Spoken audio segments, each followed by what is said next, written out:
kita aturaken ahlan wa sahlan bi hudurikum kepada beliau Bapak Ki Haji Miftah Maulana Habibur Rahman yang populer dengan lakop Gus Miftah. Hadirin wal hadirat, berikutnya untuk lebih menghemat waktu sejenak kita mohon untuk nyuwun sewu ibu-ibu ngapunten. Nggih. Sabar saantawis suwantene dipun kurangi nggih. Suwantene dipun urangi nggih. Nggih. Nyuwun sewu Gus Miftah jamaah 7.500 khusus sabar ngerantos panjenengan rawuh. Allahumma sholli ala Muhammad. Kita ikuti mau'izatul hasanah yang akan disampaikan oleh beliau Bapak Ki Haji Miftah Maulana Habibur Rahman, pengasuh Pondok Pesantren Ora Aji Sleman Yogyakarta. Disilahkan. Allahumma sholli ala Muhammad Sayyidina Maulana Muhammad.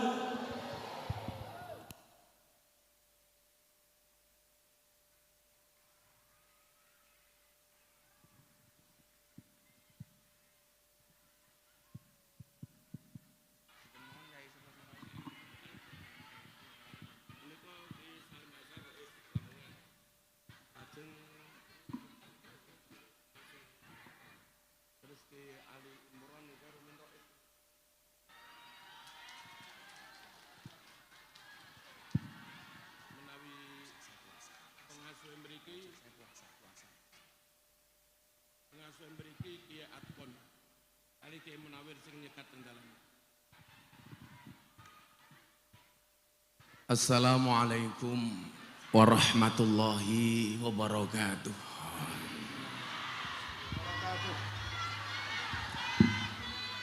Alhamdulillahil qail. A'udzu billahi samil alim minasyaitonir rajim. Bismillahirrahmanirrahim. Alladzi khalaqal mauta wal hayata liyabluwakum ayyukum ahsanu amala. Allahumma salli wa sallim wa barik ala hadan nabiyil karim sayyidina wa maulana Muhammadin wa ala alihi wa ashabil mujahidin tahirin. Rabbi shrali sadri wa yassir li amri wahlul 'uqdatam min lisani yafqahu qawli. Amma ba'du. Hadratal mutaramin, para masyayikh, para kiai, alim ulama, wabil khusus Ketua PWNU Jawa Timur Kiai Marzuki Mustamar, Kiai dengan spesialis SP3 karena didik-didik dikai peringatan SP3 11 Maret nih. Saha para masyayikh rawuh panjenenganipun Kiai Salim Azhar Suryah Lamongan, panjenenganipun Kiai Ali Imron Roes ingkang lami Mustasyar, lajeng Kiai Ali Marzuki pengasuh Pondok Pesantren Langitan, Pak Kiai Said, kebetulan kalau rencangnya Gus Maksum Kiai. Saha Sohibul Ma'had berikut dzurriyyah dan keluarga yang saya muliakan, panitia penyelenggara yang saya hormati, segenap pejabat yang hadir yang saya banggakan, Bapak Ibu kaum muslimin wal muslimat, warga masyarakat Lamongan dan pemirsa BTV yang berbahagia. Ini di belakang Bapak ini nyuwun sewu, depan kita ini satu-satunya acara TV yang berbau ahlu sunnah, namanya Jalan Dakwah Gus Miftah, yang ditayangkan setiap Sabtu dan Minggu di BTV. Jalan Dakwah Gus Miftah ala ahlu sunnah wal jamaah. Mbak Bilin jenengan perso, Bilin gawe acara TV dengan bau ahlu sunnah niku susah, karena dianggap kiai-kiai NU niku dianggap rodok desa, katrok, senajan to alim-alim. Makanya kita sedikit yang mendapatkan slot di media televisi. Cek. Ibu bapak ingkang kawula mulyakaken, ini sebenarnya agak repot Kiai. Kalau ngaji di Jawa Timur itu mayoritas menggunakan bahasa Jawa, sementara kalau acara TV pakai bahasa Jawa yang orang non Jawa tidak bisa menikmati. Mila niki bahasane gaduh-gaduh. Senajan to kula mboten pede. Kalau wingi asisten kula ngabari, "Bah, acara haul dzurriahnya Ibu Nyai Marzuki." Lah niku lak nggih lucu kula. Kula niku lak takon dalil kali Pak Kiai niki. Kali Pak Kiai Marzuki. Menawi satu hal saya tidak mengerti dan harus bertanya, karena konsep saya al ilmu bila syekhin fasyekhuhu syaiton, ya mau nggak mau harus bertanya. Salah satu rujukan saya itu beliau. Kebetulan kalau soal pendapat banyak Kiai Marzuki, tapi kalau soal pendapatan banyak saya. Nah, kira-kira.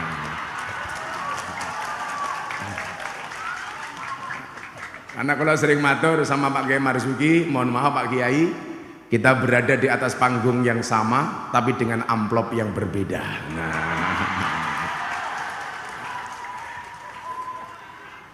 Ibu bapak yang saya muliakan, salah satu karakteristik dakwah Ahlus Sunnah itu adalah dengan terjaganya kearifan lokal. Bagaimana kearifan-kearifan lokal bangsa ini berikut budayanya itu terjaga. Itu karakteristik dakwah Ahlus Sunnah wal Jamaah. Ini tentunya tidak membingungkan karena salah satu dalil yang sering kita pakai adalah al-muhafadzatu 'alal qadimis sholih. Sehingga keberlangsungan kearifan lokal ini terjaga Bapak Ibu. Tapi saya kemudian melihat ada perbedaan yang sangat signifikan antara wong biyen kali wong sakniki. Apa perbedaan yang saya maksud? Ibu bapak nyuwun sewu. Kalau orang dulu itu punya slogan begini, mangan ramangan sing penting kumpul. Artinya apa? Yang didahulukan adalah kekerabatannya. Kekerabatannya. Tapi kemudian zaman berubah. Dari slogan mangan ramangan sing penting kumpul, sekarang terbalik. Kumpul ra kumpul. Kalau dulu mangan ramangan sing penting kumpul, kalau sekarang kumpul ra kumpul sing penting mangan. Perbedaannya di mana? Kalau orang dulu lebih mendahulukan dan mengutamakan kekerabatan, wong sakniki lebih mendahulukan makan. Panganane. Perwetengan. Cara teng mriki ngendikane Pak Yai Marzuki perbadokan. Mila nyuwun saya memang idealnya orang NU itu harus gemuk. Karena urusan perbadokannya luar biasa. Nah, maka kemudian kita bisa lihat dari sisi medis umpamanya. Apa perbedaan orang dulu dengan orang sekarang? Kalau orang dulu itu banyak yang sakit karena kurang makan. Kalau sekarang banyak orang sakit karena kebanyakan makan. Ini kok. Lah cara Kanjeng Nabi itu dawuh utlubul jannata bijuhdikum wa haribu minan nar bijuhdikum. Kemudian dilanjutkan karena pencari surga itu ngurangi tidur, orang yang lari dari neraka itu ngurangi tidur. Lah bedane kalau awake dhewe niku Pak, sing dipenke mung loro, siji mangan, loro turu. Lah mila nyuwun sewu, kula nate matur kalih Mbah Yai Marzuki. Saya itu aktivis, Pak. Aktivis puasa Daud. Jadi kula niku alhamdulillah seneng poso. Lah pas tiba niku kula pas poso. Soalnya saya itu ngrumangsani wis ora ngalim, ora ahli dzikir, ora duwe tirakat. Mosok poso sing paling gampang mon kok ya ora nglakoni kok goblok temen. Bila kula niku seneng, Bah. Kula dari yang terakhir niku poso Daud dari tahun 2016. 2016, 17, 18, 19, 2020, 21, 22, 23. Ini berarti tahun ke-8 kula Daud. Sehari puasa, sehari tidak. Termasuk bulan Ramadan saya juga Daud. Mboten Ramadan Daud ya mboten. Nah niku. Karena nyuwun sewu, bagaimana kemudian saya melihat orang-orang dulu itu ternyata mereka bisa sakti ya karena ngurangi makan. dengan mengandalkan kekerabatan. Yang kemudian membuat saya bersedih nyuwun sewu. Kalau orang dulu mangan ramangan sing penting kumpul, maka kekerabatan itu nampak. Dengan saudara jauh sekalipun dia masih mengenal. Kemudian zaman berubah, kumpul ra kumpul sing penting mangan. Kadang-kadang sekarang dengan misanan, dengan ponaan nggak paham. Gimana mboten Bu? Dulu bapak saya tuh kalau Idul Fitri bodole dulurmu sing kono ke paranono. Itu penting. Karena bapak saya mengambil dalil a'rifu angsabakum tasilu arhamakum. Kamu harus tahu nasabmu ki sapa supaya kamu bisa menyambung silaturahmi di antara kalian. Maka kula niku biyen nak bodho guys, sampai sebulan itu belum selesai ziarahnya. Ujung kesana kemari. Kemput pokoknya ini. Sekarang zaman berubah. Bagaimana kemudian kita sudah tidak kenal dengan saudara kita? Kenapa? Silaturahminya berganti dengan silaturahmi melalui media sosial. Kalau dulu silaturahmi, sekarang silatul chat. Nyuwun sewu, dulu itu kalau kita lebaran dapat kartu lebaran dari kantor pos, itu bahagianya minta ampun. Oleh kentile, kartu lebaran dari sedulur mereka Pak, senengnya minta ampun. Oh pemenang bocah pondok, ketika masih mondok datang orang Pak Pos membawa wesel. Wes niku senenge ora umum.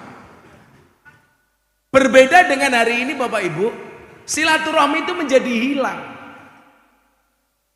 Karena apa? Berganti dengan media sosial.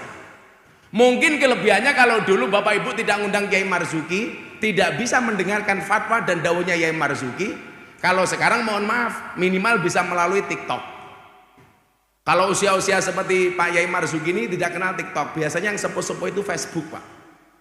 Makanya saya punya jamaah usia 60 tahun janda, jam 11 malam membuat status Facebook.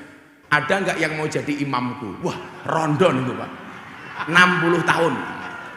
Langsung saya komentari, wonten Mbah, sinten Gus Israel aku ngono. 60 tahun golek imam ini. Dulu peradaban zaman saya nyantri nyuwun sewu. Komunikasi dan relasi kita dengan santri putri itu susah Pak. Karena asrama sudah dipisah, nggak ada media untuk kemudian kita bisa bertemu. Paling pol akhirnya golek-golek surat diuncalke tengah asrama putri. Lah, anak saya di pondok Jogja itu karena rata-rata mahasiswa boleh pegang HP.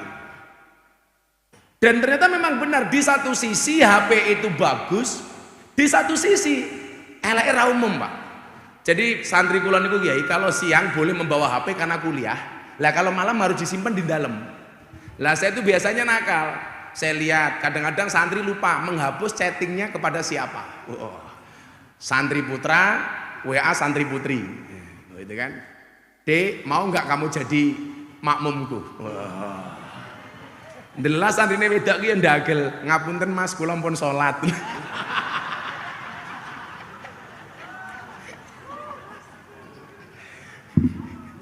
Ada lagi santri namanya Wahyu, sudah terlalu senior. Ben seneng karo cewek itu santri putri gak pernah mau, Pak. Akhirnya kula mesaki iki santri wis tuwa rabi-rabi ngopo. Mbake kula celuk, Mbak santri, kayane awakmu disenengi karo Mas Wahyu ya. Ngapunten, Mbah, saya tidak bisa menerima wahyu. Lah kenapa, Mbak? Nanti kalau saya menerima wahyu dikira nabi, Mbah. Nah. Maka kemudian catatannya adalah bagaimana kemudian mbah-mbah kita dulu itu memberikan contoh yang baik-baik, Pak. Karena kalau kita berbicara manakib, itu tentunya kita berbicara haul. Salah satu hikmah haul itu wayut karufihi manakibul mutawaffa. Bagaimana kita menceritakan manakibnya orang yang kita peringati kematiannya. Nah, tradisi haul itu kemudian sebagai jembatan untuk menghubungkan orang hari ini dengan orang masa lalu. Dengan cara apa? Wayut karufihi manakibul mutawaffa. Disebutkan bagaimana kemudian kita mendengarkan tentang kebaikan-kebaikan sohibul haul. Makanya di mana-mana kula matur, harusnya kalau haul itu salah satunya adalah menyampaikan kepada jamaah tentang kebaikan-kebaikan yang dihauli. Walaupun kalau saya secara pribadi nyuwun sewu, saya itu malu kalau berbicara mbah-mbah saya. Karena wasyarul alamina dawil humuli idza fa'akhartahum dzakarul jududa. Ini penyakitnya Gus-gus loh ya. Sekarang itu mohon maaf, generasi yang paling jelek itu adalah satu generasi ketika ada orang hebat dia mengatakan mbahku mbiyen lebih hebat daripada ini. Tapi di saat dia mengatakan demikian, dia bukan siapa-siapa, Pak. Idza fa'akhartahum dzakarul jududa. Wes mbahku mbiyen top. Sak Lamongan ki mbahku sing paling kondang. Sementara di saat dia ngomong seperti itu dia bukan siapa-siapa. Dan ini penyakitnya para Gus. Lo enggak astu nih. Kula itu salah satu korban pembulian yang tidak pernah diakui nasab saya sebelum saya terkenal. Lah jujur-jujuran. Kira-kira 2 tahun yang lalu. Kira-kira 2-3 tahun yang lalu kula pun kondang mawon orang masih mempertanyakan. Kok Gus iki anak iki sapa? Gus iki anake sapa gitu. Saya itu nyuwun sewu Kiai, pernah dimasukkan WA grup Asparagus Jatim DIY Jawa Tengah. Gara-gara ceramah saya viral di klub malam dan dilokalisasi. Saya terkenal, dimasukkan grup, sebulan kemudian dikeluarkan. Bahasanya nopo? Miftah nggak pantas bergabung dengan WA grup para Gus. Allah kemudian itu tahun 2018. 2019 Allah takdirkan Miftah kembali viral dengan masuk Islamnya Master Deddy Corbuzier. Saya kembali dimasukkan ke dalam WA grup Asparagus. Langsung saya komentar sekali, mohon izin saya meninggalkan grup. Saya tidak pantas bergabung dengan Gus-Gus yang terhormat. Wah. Maka sejak itu saya kemudian punya slogan, punya quote apa? Ketika seseorang menertawakanmu dengan kegagalanmu, maka tertawakanlah mereka dengan kesuksesanmu. Gara-gara ini ku ya. Miftah ki anake sapa? Lho, saelek-elek kula, umpama kula keng nyeritake mbah saya sampai urutan 18 saya masih mampu, Pak. Tapi selama ini saya malu cerita kenapa? Karena innal fata may yaquluha anada. Wong lanang sing gagah itu iki lo aku, ora iki lo bapakku. Makanya nyuwun sewu Kiai, dulu saya itu mau dipek mantu sama Kiai Top. Yang tahu silsilah saya menolak. Alasan saya waktu itu nyuwun sewu sederhana saja. Kalau saya dipek mantu Kiai Top, itu beban bagi saya. Bebannya di mana? Kalau satu saat saya bisa ngetop, orang akan mengatakan, ya lumrah Miftah kayak iso ngetop, wong mara tuwane wong top. Tapi kalau saya tidak ngetop, orang akan menghina saya. Gobloke Miftah, mara tuwane ngetop kok mantune ora iso ngetop. Lah modar aku, ayo kowe aku. Mana waktu itu kula matur ngeten Kiai, sama Kiai sing nawari kula dadi ngepek mantu niku. Ngapunten Kiai, dalam istikharah rumiyin. Padahal cari alasan supaya saya bisa menolak. Kalau saya mboten Kiai lar penak. Kula tak istikharah riyin. Makanya mas-mas santri itu kalau punya problem jodoh kamu istikharah dulu le. Tapi pesan saya satu, sebelum kamu istikharah yakinkan dua-duanya mau sama kamu. Nah, itu. Yang menjadi problem sudah istikharah nggak ada yang mau, lah ini problem nih. Ya kalau cinta kamu ditolak pakai quote-nya Kiai Marzuki lah. Jika surat Yusufku tidak mampu meluluhkan hatimu, izinkan kubacakan surat Yasin sebagai penutup kisah hidupmu. Nah. Kula niku hati-hati tenan. Kula matur ke bapak saya, "Bah, mau dipek mantu sama kiai itu." Lah kowe piye le? Lah kula kok abot ya, Bah. Sama halnya dulu ketika saya bangun pondok, itu problem. Mau bangun masjid dulu apa bangun rumah dulu, Pak? Akhirnya istri saya tanya, "Beb, lo kan cah modern. Lambaye Marzuki ora pantes, masa beb ora pantes." Ngersake bangun rumah dulu apa masjid dulu? Akhirnya saya bilang sama istri saya, rumah dulu saja. Loh kok ngoten Mbah? Iya. Karena kita tinggal di lingkungan orang yang orang itu sing nglakoni adem ayem, sing nyawang kakean cangkem. Kalau kita bangun masjid dulu baru bangun rumah, pasti jadi fitnah. Fitnahnya di mana? Ya lumrah Miftah kayak iso gawe omah mergo oleh turan semen masjid. Dan itu itu Saldo. itu loh. Kalau saya bangun rumah baru bangun masjid, orang nggak akan curiga, Pak. Wah, wis di rumah kok. Makanya saya itu bersyukur di saat orang itu pun rodok kenal kalih kula, saya dalam keadaan ekonomi saya lumayan mapan. Kalau seandainya ketika orang mengenal saya masih miskin, Pak. Wow, saya dibully. Ayo Miftah iso sugih wong dodolan cangkem kok, ngoten niku. Nah, balik niki mau. Ketika kemudian orang bertanya, dulu akhirnya yang membuka siapa mbah saya itu Ketua Suriah Klaten, Rois, Mbah Yai sinten ku saking Ponorogo. Kemudian beliau bilang, puncaknya ketika Habib Lutfi mengakui saya bahwa istrinya Habib Lutfi, Mamah Salmah, itu masih nyambung satu nasab dengan saya. Itulah kenapa Habib Lutfi itu kok sayang banget sama saya.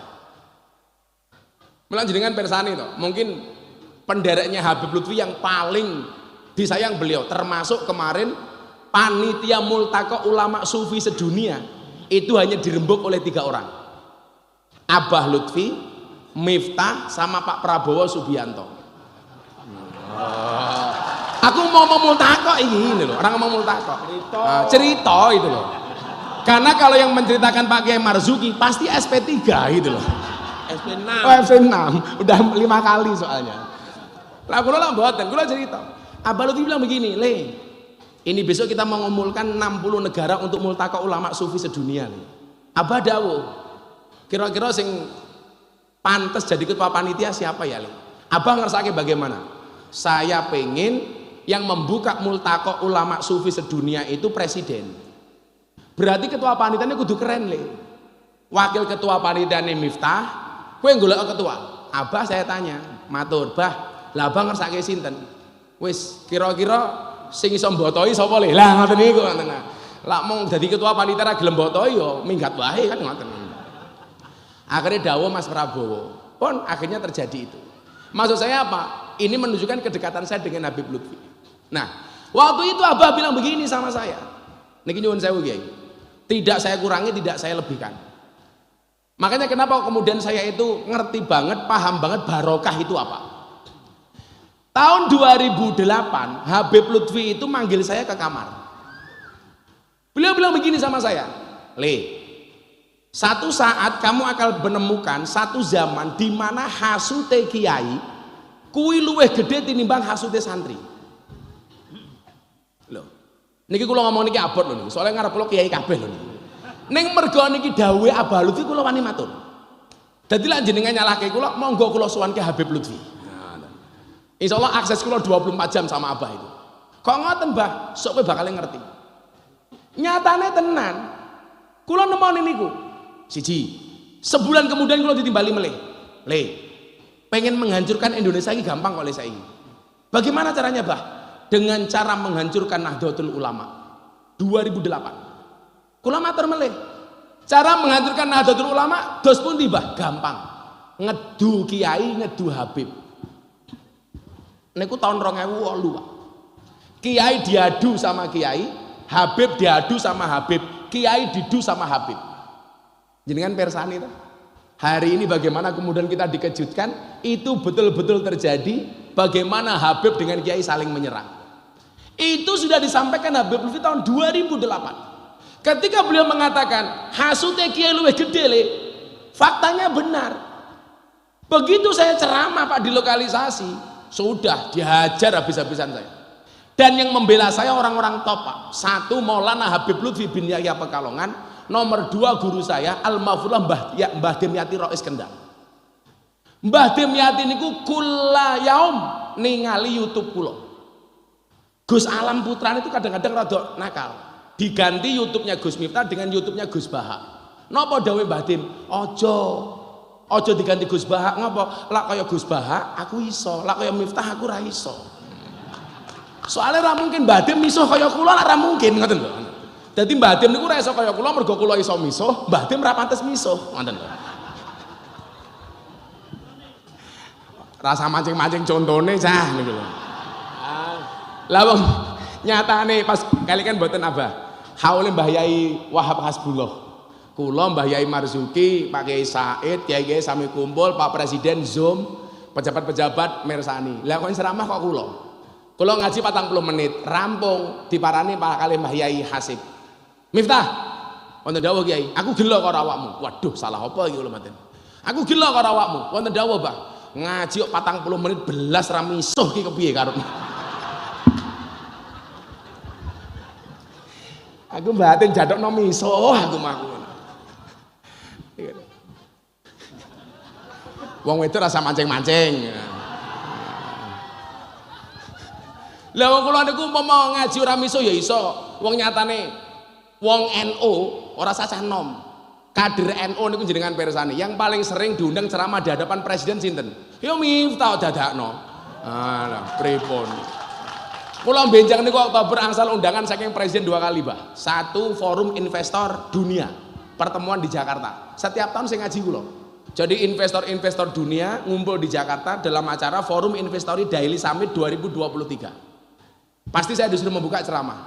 Tanggal 29-nya Sumpah Pemuda bersama 16.000 milenial. Saya buka Pak Jokowi, saya ngaji kula. Terakhir kemarin seminggu yang lalu saya diundang ke Istana Negara untuk makan siang bersama Pak Jokowi. Kenapa Pak Jokowi niku seneng kalih kula? Lah niku nyuwun sewu. Zaman Musa umatnya kemarau panjang.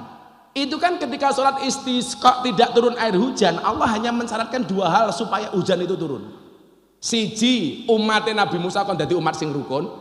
Yang kedua, kon golek wali Allah sing jenenge Barok. Ketika Nabi Musa bertanya, kenapa harus Barok? Allah menjawab kepada Musa, innahu yudhikuni fil yaumi salasa marot. Karena wali Allah yang namanya Barok itu sehari bisa membuat saya tertawa minimal 3 kali. Gusti Allah mawon seneng karo bocah sing gaweane guyon. Mungkin kula niku iso viral sugih mergo kula pinter guyon. Lah soal ngalim kali Mbah Yai Marzuki ya baina sama wa sumur sat. Lah Pak Jokowi niku sering undang ngaji kula, Pak. Soalnya Pak Jokowi niku ngurusi negara mungkin stres ya, banyak problem. Lah ketemu wong dagel kaya kula niku seneng. Nah, termasuk wingi pas Ramadan niku Kiai, forum silaturahim ketua umum partai politik. Ketua umum parpol kabeh ngumpul. Kula kayak ngimami sholat duhur sama disuruh mau itu hasanah. Pak Jokowi ngersake. Padahal niku sing diundang asine wong liya. Pak Jokowi ngedawuh, bisa enggak yang ceramah Gus Miftah saja? Sing kanca kula setunggal niku ndelok yang Muhammadiyah yang tadinya karena tempat acaranya di kantor PAN Pak Zulkifli Hasan. Maka yang diundang orang Muhammadiyah. Pak Jokowi bilang, bisa enggak Gus Miftah saja? Akhirnya saya bilang, apa bedanya Kiai NU sama Kiai Muhammadiyah? Bedanya satu. Kalau anaknya Kiai NU namanya Gus, anaknya Kiai Muhammadiyah namanya Guys. Guys. Guys. Akhirnya kula ngimami sholat duhur, Pak. Maka hari itu nyuwun sewu. Yang menjadi imam pemimpin Indonesia bukan Pak Jokowi, tapi Miftah. Wow. Saya mau sholat tengok ke belakang, sawu sufufakum fi sholah. Pak Presiden, Pak Prabowo, Pak Zulkifli, Cak Imin, ayo silakan luruskan dan rapatkan softnya di dalam sholat. Pak Jokowi jawab, enggih Gus, bagus aku. Asing imami aku kok. Aku takbir, Pak Jokowi melu takbir aku. Aku rukuk yo melu. Aku sujud melu meneh aku. Begitu rampung salam, kula bengok, cie melu aku cie. Paling Pak Jokowi jawab cuaks. Maksud saya kemudian apa? Saya nggak pernah bangga ketika kemudian saya terlahir oleh siapa. Karena nyuwun sewu, wa khairul alamina dzu hasabin qadimin aqama li nafsihi hasbang jadida. Generasi yang hebat itu ketika dia terlahir dari orang yang luar biasa, tapi dia mampu membuat peradabannya sendiri. Makanya bapak kula kondole ning Lampung iki ora ketang cilik kowe di pondok, kowe mulya le waktu itu. Kamu pulang. Karena waktu itu Pak nyuwun sewu tahun 2005 saya itu kepala cabang Primagama di Jakarta. Setiap Sabtu Minggu saya sowan Gus Dur. Yang kemudian memerintahkan saya pulang itu Gus Dur. Miftah, kowe mulai ning Yogya ngelanjutke perjuanganmu di Jogja atau kamu pulang ke Lampung melanjutkan perjuangan pondok keluargamu di Lampung. Saya waktu itu matur, Gus, saya di sini kepala cabang Primagama. Kalau saya pulang rezeki saya di mana? Gus Dur jawab, le rezekimu manggone ning Bokong. Niku tahun 2000 gangsal, Pak. Akhirnya saya pulang ke Jogja, Mei gempa bumi Jogja. Omahe maratuwa kula ambruk. Padahal statusnya waktu itu saya masih mau limo, madep mantep mangan melu maratuwa. Akhirnya M10, madep mantep mangan melu maratuwa muring-muring menantu meneng mawon. Sampai akhirnya M15. Madem mantep mangan melu maratuwa muring-muring menantu meneng mawon, maratuwa mati menantu melu marisi. Bapak mertua saya cuma bilang 1 M, napa Pak? Matamu. Nah, sebelum saya ceritakan kasus gempa bumi ini nyuwun saya, Bu. Gus Dur mengatakan demikian. Nah, sampai kemudian saya itu belum menemukan jawaban apa yang dimaksud dengan rezekimu manggone ning bokong. Sehingga saya sowan ke Melangi, ada Kiai Asrori, niki alumni Tegarjo. Niki nujume Keraton Yogya niku namine Mbah Yai Asrori. Pas kula sowan Pak Kiai, sing diwaca niku ndelah kitab Hikam Ibnu Athaillah As-Sakandari. Saya itu ngefan banget sama Ibnu Athaillah As-Sakandari. Maka anak saya namanya Athaillah. Mufti Athaillah Shahibul Atqiya Maulana Habibur Rahman. Loh. Napa, Bu? Kedawan anak-anakku dhewe. Sing gawe ya aku dhewe. Kok awakmu melu ribut to yu. Lah pas kula sowan niku, Mbah Yai Asrori niku nembe bahas niki. Arih nafsaka minat tadbir. Istirahatkanlah dirimu dari ngatur. Seolah-olah niku nyindir kula. Miftah, wong urip ki rasa kakean ngatur. Urip kuwi wis ana sing ngatur. Menungso sak madya nderek aturan. Besok menarik dibahas berikutnya napa kula kelingan niku urutane. Dibacakan ngeten kalih kiai ini niku. Ma tawaqafa matlabun anta talibu bi rabbika wala tayassara matlabun anta talibu bi nafsika. Saya itu mendengar kalimat saking kitab Hikam niki kaya digepuki rai kula. Ma tawaqafa matlabun anta talibu bi rabbika. Tidak akan pernah terhenti sebuah permintaan ketika kamu sandarkan permintaanmu kepada Tuhanmu. Wala tayassara matlabun anta talibuhu bi nafsika. Dan tidak akan pernah terhenti dan tidak akan menjadi mudah sebuah permintaan ketika kamu percaya dengan kemampuanmu. Salahin ninggal dekengan pusat. Salahin ninggal dekengan pusat nih lho. Lali bahwa manusia itu mampu bukan karena dia mampu, tapi karena dimampukan oleh yang maha mampu. Menungso niku cilik, Allah niku gede. Pantes sing cilik njaluk tulung karo sing gede. Kenapa kok saya bersandar kepada pekerjaan? Urut meleh Kyai. Sesuke kula teko meneh seminggu kemudian. Delala sing diwaca niku napa? Ijtihaduka fi ma duminalaka wa taksiruka fi ma tuliba minka. Dalilun alang timasil basirati minka. Niku saya isin meneh kula waktu itu. Niku kena di nggih misuh. Oh, iso nggih misuh niku. Nggih misuh. Mungkin kula sing nerangke jenengan sing misuh nggih Bang. Iku bukti lek matamu picek. Ngapunten nggih para Abah Yai, umpama kula musuh niku provokasine Yai Marzuki estu. Mboten ngarep kula nih. Kesungguhanmu di dalam mengejar sesuatu yang telah Allah jaminkan untukmu dan kelalaianmu terhadap sesuatu yang belum Allah jaminkan untukmu dalilun alang timasil basirati minka. Itu adalah tanda-tanda bahwa telah mati mata batinmu. Donya wis dijamin, kowe ragu Miftah. Sementara akhirat yang belum dijamin, kamu gak pernah ragu. Apa matamu picek? Yai Marzuki lho niki mau. Mboten kula. Apa picek matamu? Akhirnya nyuwun sewu, di situ kemudian saya punya keberanian. Innallaha la yughayyiru ma biqaumin hatta yughayyiru ma bi anfusihim. Saya harus berubah. Saya harus berubah. Niku tahun 2006. Ya Allah, masa kula ngeten terus? Gus Dur jawabannya ternyata itu rezekimu manggone ning bokong.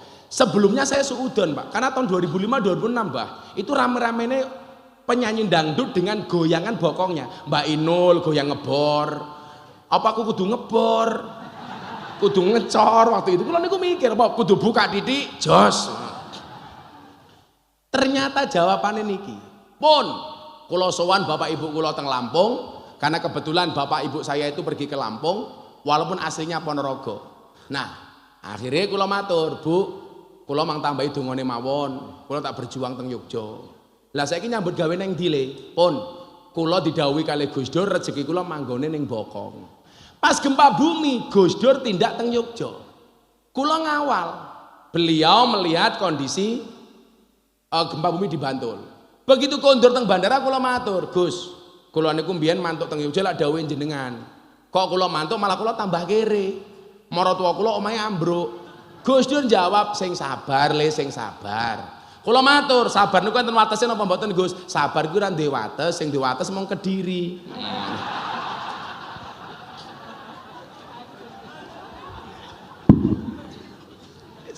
Wis angel nglawan Gus Dur iki aku ngono. Akhirnya Pak kula tekuni niku, kula mulang ngaji sak iso-isone niku. Wis melu maratuwa abot, ujiane kathah. Sampai puncaknya nyuwun sewu Kiai, ketika bom bumi Bantul saya dihapusi sama teman saya. Sama teman saya. Ning gara-gara kula dihapusi, nggih kula iso maca menawa niki wau. Jadi metode belajar saya itu mungkin beda dengan santri yang lain, Pak. Kula kena kasus baru kemudian saya dapat pelajaran. Itulah bedanya di pondok dengan di masyarakat, dengan di kehidupan. Kalau di pondok dulu, di pondok itu belajar dulu baru diuji. Kalau di kehidupan tidak. Diuji dulu baru mendapatkan pelajaran. Kalau di pondok belajar dulu baru ujian. Kalau saya, mohon maaf, diuji dulu baru dapat pelajaran. Ngejak bisnis butuh modal 35 juta. Saya nggak punya uang tapi konsep bisnisnya kayaknya menarik. Bapak mertua saya itu dengar, "Le, bapak nggak punya uang tapi punya sertifikat rumah. Mau lebokke bank dhisik ora apa-apa, Le. Saapi-api mertua kula. Mila zaman saya nggak mau jadi menantunya Kiai Top, saya matur, ya Allah, kula golek bojo anake wong biasa mawon. Bila perlu sing gampang tak apusi ya Allah. Amin. Ngoten niku. Kabul Kiai. Ndelok mertua kula niku gampang kula apusi. Sertifikatnya diatur Kiai. Nyole golek utangan. Ndelala ra iso mbayar. Lah cilaka niku, Pak. Maka kemudian gara-gara saya bersahabat dengan orang yang salah itu, jadi kelingan meneh oleh pelajaran ini gara-gara niku. La tashab man la yunhiduka haluhu wa la yadulluka 'alallahi maqaluhu. Kula golek kanca sing hati-hati. Jangan bersahabat dengan orang yang tindakan-tindakannya tidak membuat kamu rajin dan perkataannya tidak mengingatkan kamu kepada Allah. Maka kemudian khairul ashabi mayadulluka 'alal khairi. Akhirnya pelajaran ini Pak Mun, kula telateni mulang hadroh ibu-ibu teng kampungnya tiang Muhammadiyah. Karena kebetulan dulu saya tinggalnya di Masjid Muhammadiyah, Pak. Jadi wong NU teng Yogya belum kenal saya, Muhammadiyah sudah kenal saya. Karena saya menjadi James Bond, jaga masjid dan kebon di masjidnya orang Muhammadiyah. 4 tahun setengah. Nggak ada problem, problemnya cuma satu. Gara-gara saya ikut Muhammadiyah saya kurus. Berat badan saya hanya 40 kilo. Kenapa ikut Muhammadiyah kurus? Mergo Muhammadiyah belas ra tau ana slametan. Kuru Pak saya waktu itu. Saya itu mulai gemuk tahun 2010 gara-gara nikah, udah mulai gak punya duit, akhirnya lemu. Ya mergo pindah teng kampungnya wong NU niku. Mergo wong NU didik-didik mangan, yasinan mangan, tahlilan mangan, sholawatan mangan, manakipan mangan, berjanjian mangan. Tanggane lara njaluk didongake mangan. Ndelalah sing lara mati mangan meneh. 7 dina kaya niku. Menarik dadi wong NU niku kowe. Nah, akhirnya Bapak Ibu singkat cerita kula matur ngeten iki. Kula mun telateni, Pak. Wong Muhammadiyah tak ajari hadroh. Pertama kali hadroh teng Masjid Kota Yogyakarta niku sing ngajari kula ibu-ibu. Jamaah pengajian Hidayatul Mujahidah napa-napa niku. Kula telateni. Karena Gus Dur jawe niki wau, rezekimu manggone ning Bokong. Kowe bisnis malah dihapusi wong. Kowe meneng oleh rezeki. Akhirnya kula telateni. Dawe abah kula, "Le, kowe lak pengen mulya, lakonana 3 perkara waktu itu.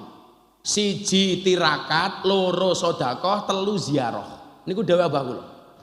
Akhirnya kembali kula tirakat. Wis sak-iso-isone memperbanyak membaca sholawat. Lak kula ora mampu sing teruske bojo kula. Makanya saya itu kemudian nyuwun sewu dibully niku ora mati-mati karena saya didukung sama istri yang luar biasa. Istri saya itu mboten ngalim, tapi solehah. Buktine napa? Sedina niku bojo kula minimal maca selawat 20.000 kali. Bojo kula niku cancer, divonis dokter mati dalam waktu 2 tahun.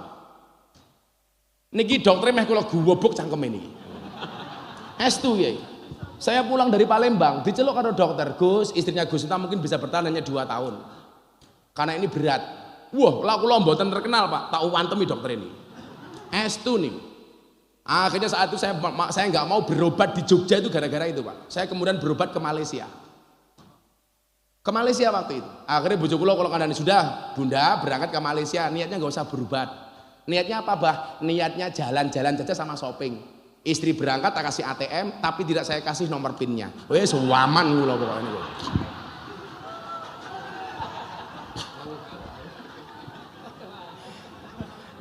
Karena tendawo toh, di balik kesuksesan seorang laki-laki ada doa dari seorang istri. Itu setuju, Bu? Setuju. Itu artinya semakin banyak istri, semakin banyak yang mendoakan.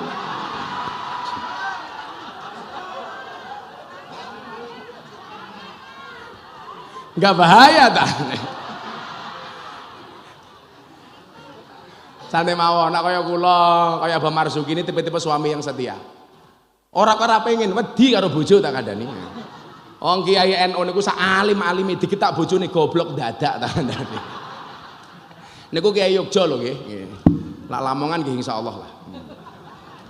Luwih parah. Akhirnya nuwun sewu, kula tlateni tirakat ziarah. Wes meh ben minggu Pak kula. Sowan Habib Lutfi. Ketika saya melu Habib Lutfi dari awal, saya masih dalam keadaan miskin kuadrat, Pak. Tapi Habib Lutfi itu manggil saya pasti begini, kula sowan, juragane teko. Dari saya miskin nggak punya apa-apa, dipanggil juragane teko. Ini bagi saya penyemangat. Saya punya pengalaman, Bah, punya uang 50.000. Anak saya butuh beli susu. Saya matur sama istri, Bun, jangan beli susu dulu ya. Lah napa, Bah? Abah mau sowan Abah Lutfi. Ngebis. Saya sowan ke Pekalongan, Pak. PP uangnya habis. Tapi ki nyuwun saya ndelok wong alim niku wis seneng, Pak. Wong an-nadru ila wajil alim fa ibadah. Saya punya prinsip uhibbus solihina walastu minhum, kata Imam Syafi'i. La'alli an anala bihim safa'ah. Kula yakin betul niku, Bah. Saya tuh galau seperti apa memandang wajahnya Abah Lutfi fresh, Pak. Apalagi kalau saya masak kamar beliau nggak ngagem rasukan, masih bangun tidur keringat saya peluk, wis hilang galau nih. Akhirnya saya pulang, mumet meneh mergo anak era duwe susu. Akhirnya malam itu nyuwun saya ubah, saya rebutan susu sama anak saya, Pak.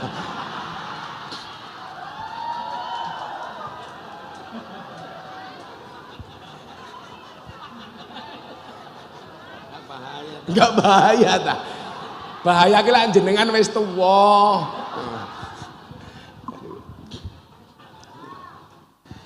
Dan ternyata benar itu loh. Saya ndereke Abah Lutfi ke sana kemari, orang akhirnya ngerti Miftah itu pendereknya Abah Lutfi. Artinya apa? Ini yang saya maksud la'ali yang mungkin dimasukkan oleh Imam Syafi'i, an anala bihim safa'ah. Karena saya dekat dengan Habib Lutfi, saya mendapatkan syafaatnya Habib Lutfi. Jangankan orang sekaliber Habib Lutfi, Bapak Ibu. Ada cerita orang pedalaman Kalimantan Selatan. Niku sak keluarga ngefan banget sama saya. Anaknya hamil 3 bulan. Tiap tidur ngelindur, Pak, nyebut nama Gus Miftah. Saking ngefannya, tiap mau tidur nonton YouTube. Anaknya bilang, Pak, mbok tindak teng Yogya toh, minta doa Gus Miftah dan ucapan ke atas kehamilan saya. Untungnya yang hamil itu orang Kalimantan Selatan, Pak. Umpama bocah Lamongan, lah mesti aku dicurigai toh. Kayak metenge karo Miftah iki ana nyerewane. Gadah uang 500.000. Nekat berangkat sampai Banjarmasin kehabisan uang. Bingung mau balik nggak enak sama anak, bablas nggak punya uang. Ada truk lewat, bokong truknya ada gambarnya Miftah. Kuotnya, karena ada gambar kula biasanya ada kata-katanya. Cukup Rokib dan Atid yang menilai amalku, cangkemmu ra usah melu. Begitu mau masuk pelabuhan dicegat, Pak, ini mau kemana? Saya mau ke Magelang, nganter sayur ke Kalimantan, sekarang mau pulang. Kok bokong truknya dikasih gambar Gus Miftah? Iya, saya jamaahnya Gus Miftah. Lah Bapak mau kemana? Saya mau sowan Jogja, tapi nggak punya uang saya habis. Nggih pun Pak, kita sama-sama mau hibunya Gus Miftah, jenengan numpak truk kula saya antar ke Jogja. Jajal, wasilah syafaat bokong truk.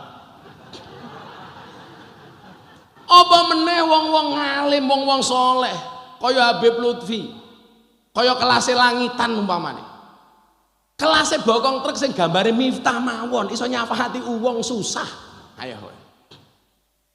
Mila kula dadi kelingan ahabun nasi ilallahi anfa'um linnas wa ahabbul a'mali ilallahi sururun tudkhiluhu ala muslim taksifu anhu kurbatan. Gawe senenge wong. Saya itu dinobatkan oleh Museum Rekor Indonesia sebagai selebritis yang paling banyak wajahnya dilukis di bokong truk. Ada 350 truk bokongnya digambar Miftah. Dan yang paling menjengkelkan adalah mobil tangki sedot WC.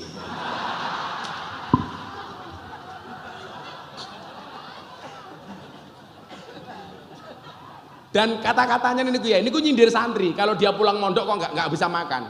Apa kata-katanya? Silitmu adalah rezekiku. Mana itu? Teng bokonge mobil tangki ini gua.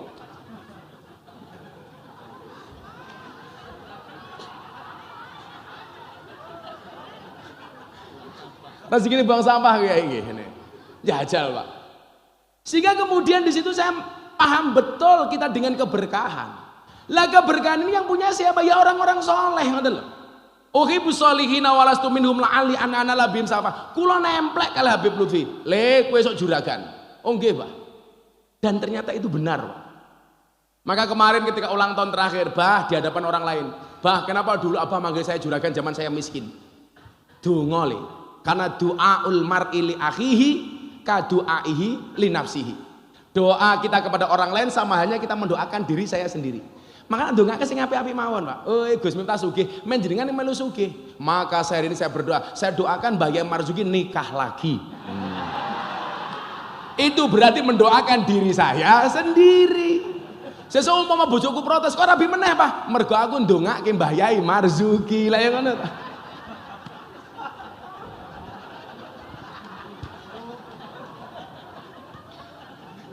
Dirungokne. Mi aman.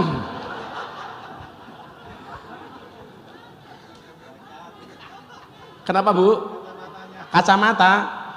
Kacamatanya kenapa? Dilepas. Emang aku cowok murahan.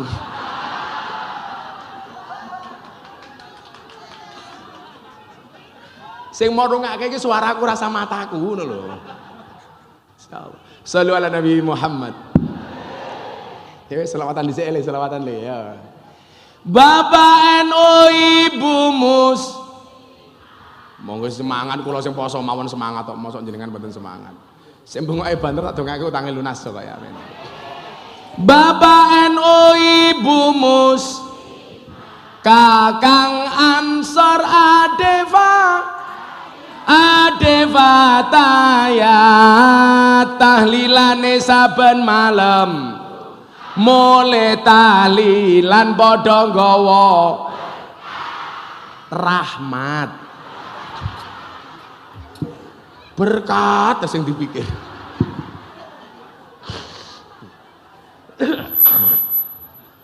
Ngrasake rahmat apa berkat? Sak berkate. Wong Jawa niku ngamal yen ora ngemil ngomel. Maka perempuan tuh hobinya cuma 3, ngamal, ngemil, ngomel. Ngemol, ngemil, ngomel. Cek. Ngemol, ngemil, ngomel. Dan cewek itu paling tidak suka dengan laki-laki 3 hal. Omong kosong, otak kosong, dompet kosong. Niku. Nggih Bu nggih. Lah santri putri mawon iki takoni, kamu pilih mana kalau cari suami? Yang good looking apa good rekening? Ya good rekening. Nggih napa mboten, Bu? Mila santri-santri bocah hadro rungokno le. Tutukilah wajah jelekmu dengan bagusnya rekeningmu.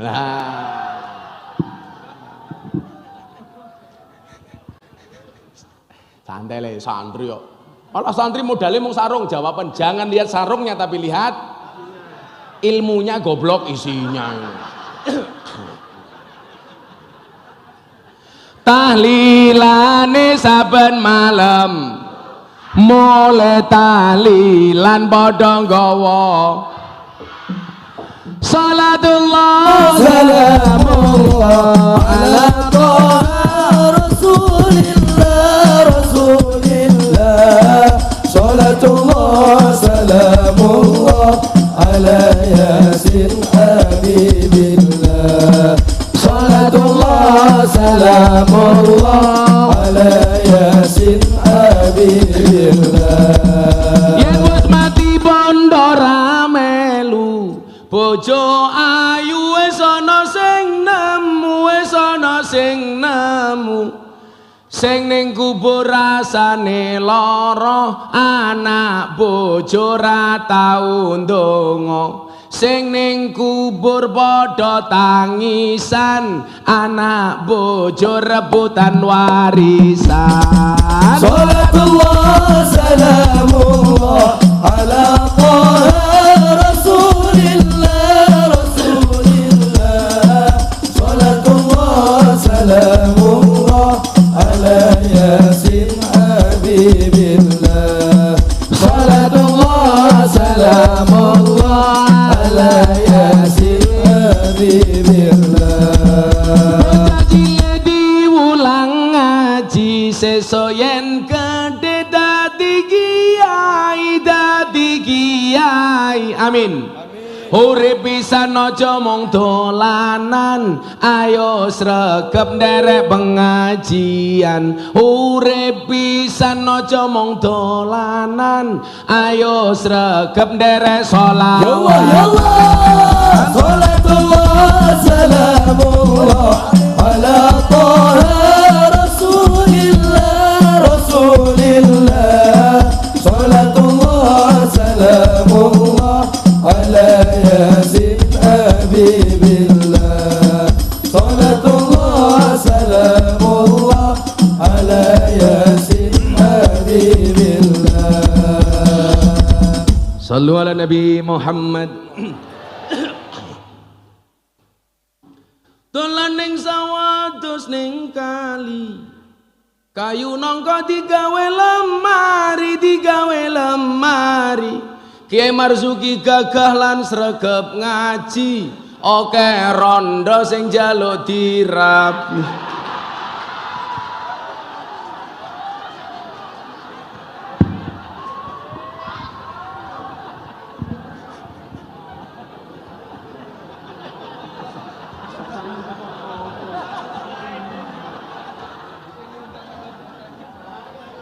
Rabah, mboten mi.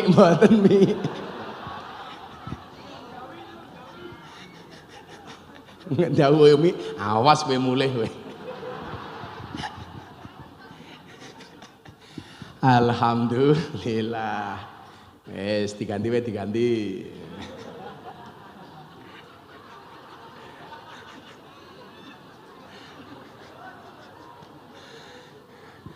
Minum kopi rasanya nikmat, tanam sawo di tengah desa, mari ngaji dan bersolawat dari NU untuk Indonesia. Mari ngaji dan bersolawat dari NU untuk Indonesia. Salatullah, salamullah ala taha Rasulillah, Rasulillah. Salatullah, salamullah ala yasin habibillah. Salatullah, salamullah ala yasin habibillah. Sallu ala Nabi Muhammad. Akhirnya telu niku kula tekuni derek Habib Lutfi macam niku. Sampai kemudian kula niku viral, kula derek Habib Lutfi. Lah pas viral niku abah pertama kali ngendikan ngeten, gara-gara saya dibully. Diundang acara TV ono ulama 212 niku lah waktu itu. Miftah itu goblok, memalukan, menjual agama dengan ngaji di lokalisasi dan klub malam. Wah, bla bla bla niku. Kula ngoke nggih. Akhirnya saya ditanya, apa jawaban Gus Miftah? Kula jawab, mohon maaf Kiai, kalau yang saya lakukan pengajian di klub malam dan di lokalisasi memalukan, saya jawab, lebih memalukan mana ketika kita melihat kemaksiatan diam tanpa memberikan solusi apapun kepada mereka waktu itu. Nah, Kula niku rawani nglaknat wong elek, Pak. Soalnya para sahabat itu ketika melaknat Nuaiman gara-gara seneng mendem, Kanjeng Nabi belani, la tal'anuhu fa innahu yuhibbullah wa rasulah. Kamu jangan melarang Nuaiman, walaupun dia ahli maksiat, hatinya mencintai Allah dan mencintai Rasulullah. Lah Habib Lutfi niku belani saya sama. Miftah itu bengkel, yang namanya orang bengkel, ya wajar saja kalau pakaiannya kotor, tangannya bekas oli, kena gemuk, lumrah. Maka waktu itu saya bilang, ibarat orang sholat di masjid, ada yang jadi muadzinnya, ada yang jadi imamnya. Kalau Jumatan ada yang jadi khatibnya, kalau tahlilan ada yang jadi mbah mudinnya, kalau al-barjanji ada yang membaca berjanjinya. Di mana posisi Miftah? Cukuplah Miftah sebagai pembersih WC dan toiletnya. Soalnya apa? Kula matur, monggo Mbah Yai Marzuki sing dadi imame, monggo Mbah Ali sing dadi khatibe, monggo jenengan sing dadi muadzine. Kula sakte ngepel WC. Karena saya meyakini sekhusu apapun sholatmu di dalam masjid pasti terganggu kalau WC-nya bau. Nggih napa mboten? Bagian kula ngepel WC. Mula kula wadalu kan ngaji teng Pasuruan. Sore, malam 2 lokasi. Kula sempatkan Kiai mampir teng Gangsono Tretes Pasuruan. Ketemu mbak-mbak lokalisasi. Soalnya saat derenge Ramadan wingi kula bagi rukuh 580 mukena untuk mbak-mbak begenggek. Nah, kula dom ya mereka. Ternyata Ramadan mereka itu nggak pulang. Mereka sebelum bekerja di bulan Ramadan diperintahkan untuk melaksanakan sholat taraweh terlebih dahulu. Loh, neng Gangsono Pak, taraweh Pak. Neng gini ku rampung taraweh kerja meneh. Orang bilang mubadir Gus meneh rukuh. Toh mereka habis taraweh kerja lagi.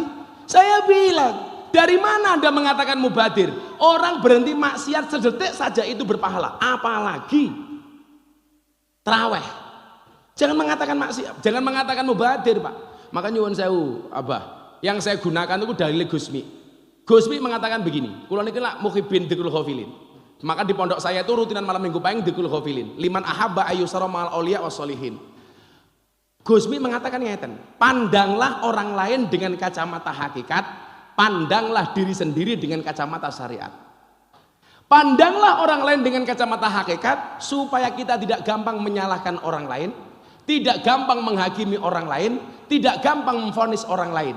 Tapi pandanglah diri sendiri dengan kacamata syariat supaya kita lebih berhati-hati di dalam beribadah. Tapi problemnya hari ini nyuwun sewu, banyak di antara kita yang menjadi hakim dan jaksa bagi kesalahan orang lain, tetapi menjadi pengacara bagi kesalahan kita sendiri. Kalau ada orang lain salah, kita hakimi, kita vonis, kita salahkan. Tetapi ketika kita salah membela diri, padahal alaihissallah bi ahkamil hakimin. Lah alasan niku Kiai, mbak-mbak teng dolim biyen ngasih julukan saya Gus Miftah, presiden para pendosa. Awalnya niku gara-gara ana bocah luwemu mantan germo wetenge gede. Kaose dibuka gambare Gus Miftah, wetenge ditato beduk. Gede niku. Ngopo wetengmu mak tato beduk le? Kula cinta kalih NU Bah. Beduk ini tradisi NU Bah. Wah, gede nih kok. Lah ngapa beduk? Lah weteng kula gede Bah, pas ditato beduk. Tak takoni, kowe tato beduk? Nggih, lah tutuke ndi? Ngisore. Tak goleki ra ketemu.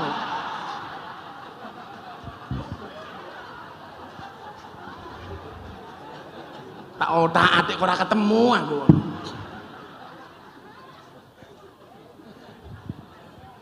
Singkat cerita ngomong nasab nih wow Bah. Akhirnya Abel Lutfi ngendikan ngeten. Ya sekali-kali penting le, kowe iki ngomong nasabmu sapa. Wis Abah izinkan. Abah Lutfi niku ngaku dulur, ngakui saya sebagai dulur niku tahun 2019 malam tahun 2020. Saya sama beliau ngaji di Tegal, kebetulan tanggal 1 Januari itu ulang tahunnya Mama Salmah. Mama Salmah dipanggil, "Mah, Gus Miftah ki dulurmu, nasabnya diurutke." Dan ternyata benar. Mila nyuwun sewu, lah saniki ngomong niku wau. Wa khairul alamina duhasabin qadimin. Kula ya iso cerita, Pak. Miftah duwe bapak namanya Muhammad Muradi, Muhammad Boniran, Usman, Jalal Iman, Karyonawi, Madarum, Kiai Ilyas, Mbah Muhammad Besari. makame teng Ponorogo, Pondok Pesantren Tegal Sari. Niku mbah saya nomor 9. Mbah Muhammad Besari duwe bapak namanya Anom Besari, makame teng Caruban. Anom Besari duwe bapak namanya Abdullah Mursad, makame teng Kediri. Wingi haul sing isi nggih kula, Abdullah Mursad. Abdullah Mursad duwe bapak namanya Raden Demang, duwe bapak namanya Pangeran Demang, duwe bapak namanya Panembahan Prawara, duwe bapak namanya Susuhunan Wirasmara, duwe bapak namanya Sultan Trenggono, duwe bapak namanya Raden Patah, duwe bapak namanya Prabu Brawijaya. Kula urut 18 saking Prabu Brawijaya. Kula nggih ngerti. Tapi kan saya malu, Pak. Konon Mbah Muhammad Besari niku anake songo, sing paling ganteng mbak nomor 7 namine Kiai Ilyas. Lah kula niku nomor 8 saka Mbah Ilyas. Dadi lah kula ganteng niku nggih lumrah, ngoten lho.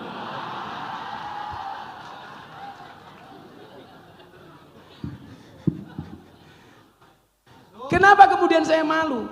Mbah Muhammad Besari niku duwe anak songo, nomor 7 namine Kiai Ilyas, duwe anak telu, nomor 1 Nyai Madarum niku mbah kula, duwe adik namine Mbah Hasan Besari. Kondang-kondange Tegal Sari zaman fase putu Mbah Hasan. Dadi lan jenengan tindak teng Tegal Sari niku ampun salah. Ana Ki Ageng Muhammad Besari, ana Mbah Hasan Besari. Mbah Hasan Besari niku tibane putu. Zaman Mbah Hasan Besari mbah kula niku santrine wis 15.000.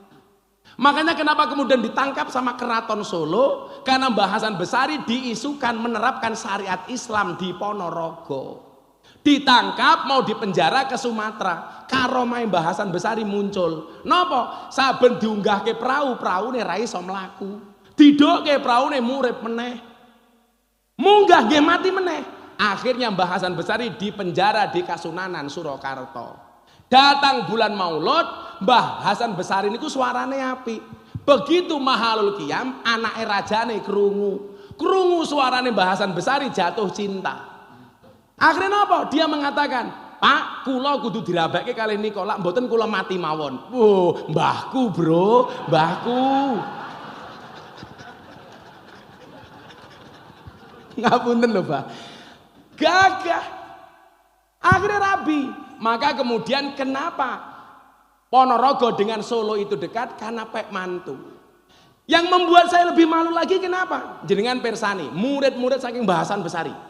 Antawirya, Rangga Warsita. Sinten melih? Cokro Aminoto. Antawirya niku nama asli, Pak. Antawirya niku tiyang Yogya. Keraton, ngaji pertama kali teng Hasan Besari Ponorogo. Lajeng pindah teng Kartosuro, ngaji kitab kuning kali Mbah Kiai Taftazani. Kemudian pindah ke Purworejo, ngaji kitab Jalalain kepada Mbah Ahmad Baidowi. Pindah lagi ke Salaman Magelang, ngaji ilmu hikmah kali Mbah Nur Muhammad Ngadiwongso. Jenengan pirsa nama komplit Antawirya. Kiai Haji Bendoro Raden Mas Abdul Hamid Antawirya, Mustahar Heru Cokro, Senopati ing Ngaloga, Sayyidin Panatagama, Amirul Mukminin Khalifatullah Tanah Jawa, Pahlawan Goa Selarong, Pangeran Diponegoro. Niku santrine mbah kula. Ayo. Malih sinten sing kondang? Bagus Burhan, pujangga Keraton Solo, yang kemudian menjadi nama Rangga Warsita, yang mengatakan Indonesia itu akan dipimpin oleh 7 macam kepemimpinan. Siji, Satrio Kinunjoro Murwo Kuncoro, seorang kesatria yang sering dipenjara tapi namanya harum, Bung Karno. Satrio Mukti Wibawa Kesandung Kesampar, seorang kesatria yang kesandung kesampar padahal dia sakti berwibawa, Soeharto. Kemudian Satrio Jinumput Sumilo Atur Gawe Wirang, presiden yang tidak dipilih oleh rakyat, tidak dipilih oleh DPR, tapi Jinumput Habibie. Pak Harto mundur, Pak Habibie naik. Kemudian yang keempat nopo? Satrio Lelono Topong Rame Wutongi Deri Jagat. Hah, Gus Dur, ayo karepe ngapa? Niku Rangga Warsita mbah kula. Kemudian Megawati niku ngendikane Rangga Warsita, Satrio piningit hamung tuwuh, mung tukulane bapake. Mergo Megawati Soekarno Putri kondang. Jajal Megawati Marzuki Putri belum tentu.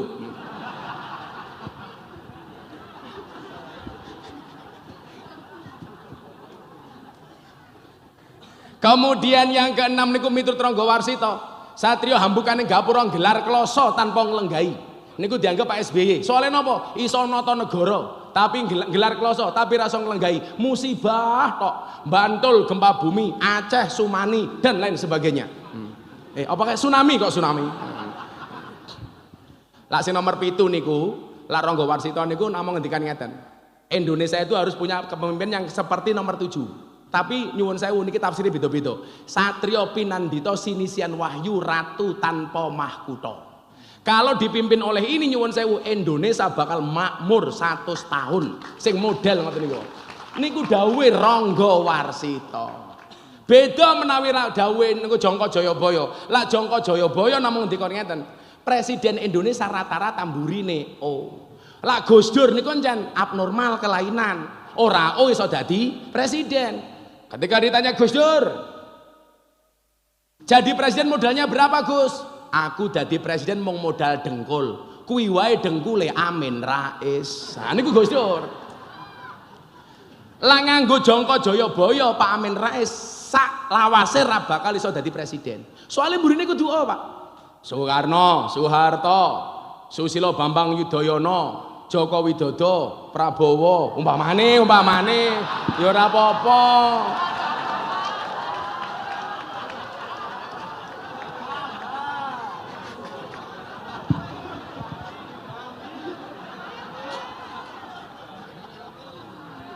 Ngapunten lho, Mbah. Ngapunten lho, Mbah.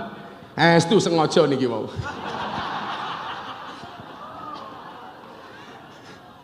Lah napa kula matur, Pak Amin Rais dadi presiden. Soalnya tambahi jenenge oh dadi rapi, Pak. Amin Raiso.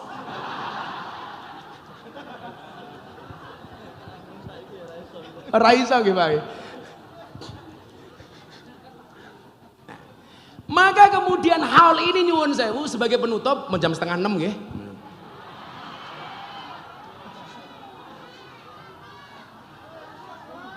Napa Bu? Kowe penak mung hahe-hahe. Kene iki kemringet ra mergo sumuk, mergo ning ngarepe kiai. Ya Allah, shallu ala Nabi Muhammad.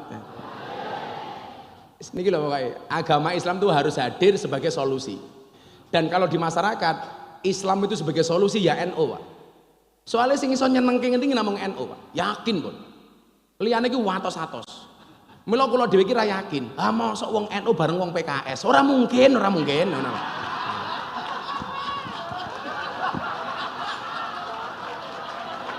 Kula ngomong NU. Kula mboten nggih ta. Lah jajal mbiyen sing paling banter ngantemi PKS sinten? Mbah Yai Marzuki Mustamar. Batal baiate NU. Ayo kowe.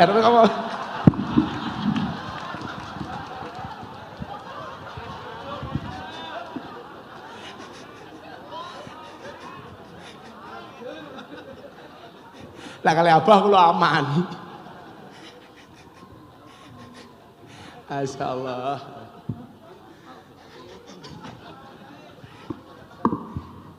Mohon pemirsa dicatat yang tahu jawab saya bukan Pak Yai Marzuki ya. Anak SP meneh Mas. Ngendikane Umi, wis jeleh Gus SP wae. Shallu ala Nabi Muhammad. Nah, maka disinilah kemudian Bapak Ibu, dulur-dulur kula nggih, harus nyambung sejarah masa lalu dengan hari ini itu harus nyambung. Dan penyambungnya napa Pak? Nggih haul. Ada nggak? Penyambung generasi hari ini dengan generasi sebelumnya itu haul.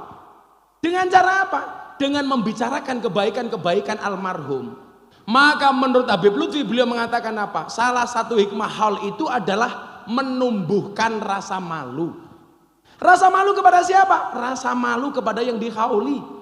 Wong sing wis mati wae lho iso gawe rukun wong sakmene mbane. Niki lah sing gawe partai politik ya lara diamplopi ra mangkat niki ngoten lho. Gawe acara teng pundi stadion, lara diamplopi transportasi ora apa-apa mungkin mangkat. Lah tiyang sedo, Pak, ora perlu diamplopi, Pak, ora perlu uang transport jenengan nggih mangkat. Nggih napa mboten, Bu? Niki kekuatan orang-orang yang kita hauli ngoten. Makanya wong Wahabi ki yo kurang ajar, ora percaya karo berkah niku yo nyuwun sewu, kebangetan ngoten. Dan biasane sing ora percaya karo berkah yo Wahabi. Dan Wahabi ki biasane partainya yo kae ngono lho.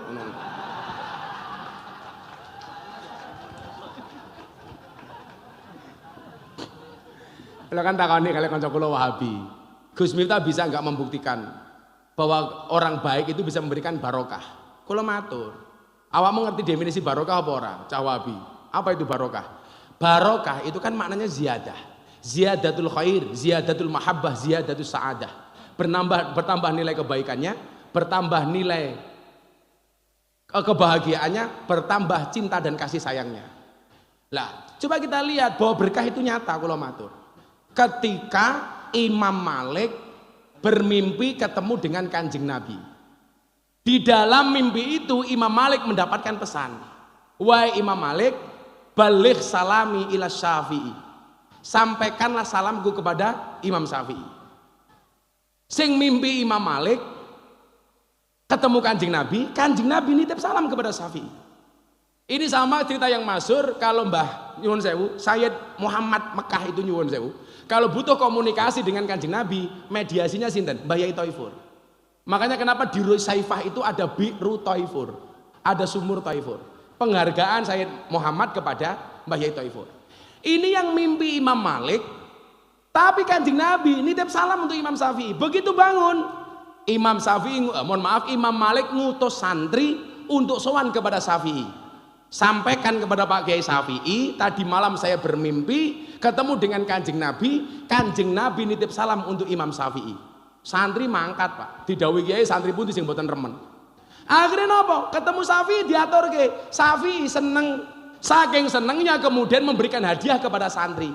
Dibuka lemarinya, ternyata jubah yang paling baik yang dipakai oleh Imam Syafi'i. Jubahnya dicopot, diberikan kepada santri. Kondur santri nomor jubah kiai lagi mesti seneng to nggih. Kaya kula diwenehi tongkat kalih Habib Lutfi, diwenehi tasbih, nggih seneng. Kalih Yai Din Ploso kula diwenehi sarung BHS sing wis dienggo 10 tahun. Sing diincim kalau Gus Kausar ternyata malah diwenehke kula. Nggih kula seneng. Begitu pulang ketemu Imam Malik, bocah iki guyang-guyu. Kowe ngopo ling guyang-guyu? Saya bahagia Kiai, dikasih jubahnya Imam Syafi'i. Apa yang disampaikan oleh Imam Malik? Boleh enggak saya pinjam jubahnya sebentar? Untuk apa Kiai? Jubahnya Imam Syafi'i ini mau saya cuci dan akan saya minum air cuciannya. Santri bertanya, Pak Kiai, Imam Syafi'i ini ulah muridnya jenengan toh? Kowe hati-hati le. Imam Syafi'i itu bukan manusia biasa, sampai Kanjeng Nabi saja menitipkan salam kepadanya. Berarti Imam Syafi'i itu orang luar biasa. Akhirnya apa Pak? Jubahnya Imam Syafi'i dicuci, air cuciannya diminum oleh Imam Malik gurunya, untuk mencari keberkahan dari muridnya Imam Syafi'i. Coba, masa Imam Malik kaya ngono mau bid'ah-bid'ah ke, mau kafir-kafir ke, goblok ndasmu, ayo gue. Bagaimana kemudian Imam Malik begitu menggambarkan sayangnya dengan Imam Syafi'i. Ketika Imam Syafi'i ngaji di Madinah, beliau datang dengan mengendap-endap, bersembunyi takut mengganggu konsentrasi dan fokusnya Imam Syafi'i. Kemudian dia menuliskan kalimat di tembok Masjid Nabawi. Man aroda ilmu nafis fa'alai bi Muhammad bin Idris. Barang siapa menghendaki ilmu-ilmu yang penting, hendaknya dia ngaji kepada Imam Malik bin Idris, Imam Syafi'i bin Idris. Begitu Imam Syafi'i medal, melihat hot gurunya, dia tidak pangling. Membaca kalimat ini, di bawahnya beliau tulisi, wa kaifa yakunu dzalik wa ana tilmidu Malik. Bagaimana saya bisa menjadi seperti ini? Wong ini guru saya kok berkahnya kok. Itu menunjukkan apa Pak? Berkah itu nyata. Nyatane kula mbiyen kere oleh berkah Mbah Dim, oleh berkah Mbah Yai Din, Mbah Yai Dah, oleh berkah Mbah Lutfi, oleh berkah Romo-romo Yai. Nyatane aku sugih kok. Oh Kiai ini Prabowo piye nah. Sugih kok.